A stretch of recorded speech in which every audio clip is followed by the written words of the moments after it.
Pernahkah kalian bertanya, bagaimana jika di tengah perang berdarah, seseorang justru memilih menolong musuhnya yang terluka parah? Sejarah mencatat sebuah nama yang menjadi legenda karena tindakan seperti itu. Salahuddin al-Ayyubi bukan hanya karena kehebatannya menaklukkan Yerusalem, tapi karena hatinya yang tak pernah mabuk oleh darah. Bayangkan suasana saat itu.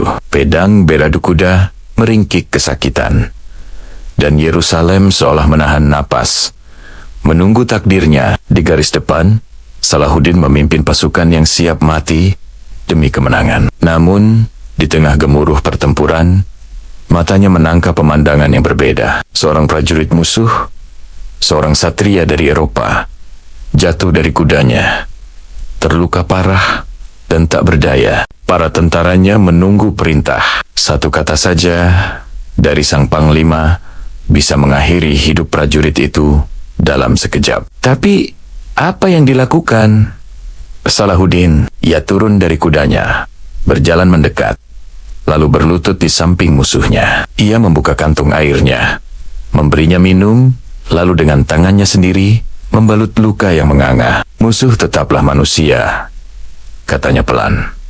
Sementara debu perang masih pekat menggantung di udara. Beberapa prajuritnya terdiam, bingung. Yang lain mungkin gelisah. Di medan perang yang biasanya hanya mengenal dua pilihan mati atau membunuh, tindakan welas asih ini terasa seperti sebuah kesalahan fatal, sebuah kelemahan yang berbahaya. Mereka berpikir, bagaimana bisa seorang panglima menunjukkan belas kasihan pada orang yang beberapa saat lalu berusaha membunuhnya. Ini bukan cara kerja perang. Ini adalah risiko yang bisa mengancam nyawa mereka semua. Namun, disinilah keajaiban terjadi. Dari kelembutan dan akhlak mulia itulah kemenangan sejati justru mengalir. Berita tentang perlakuan Salahuddin terhadap musuhnya menyebar lebih cepat dari api. Para pejuang di dalam tembok Yerusalem yang tadinya bersiap bertarung sampai mati karena takut dibantai, mulai melihat secercah harapan. Ketika akhirnya pasukan Salahuddin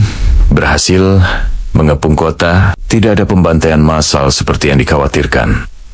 Sebaliknya, kota menyerah dengan damai. Orang-orang yang tadinya gemetar ketakutan, kini menundukkan kepala mereka dengan penuh rasa hormat.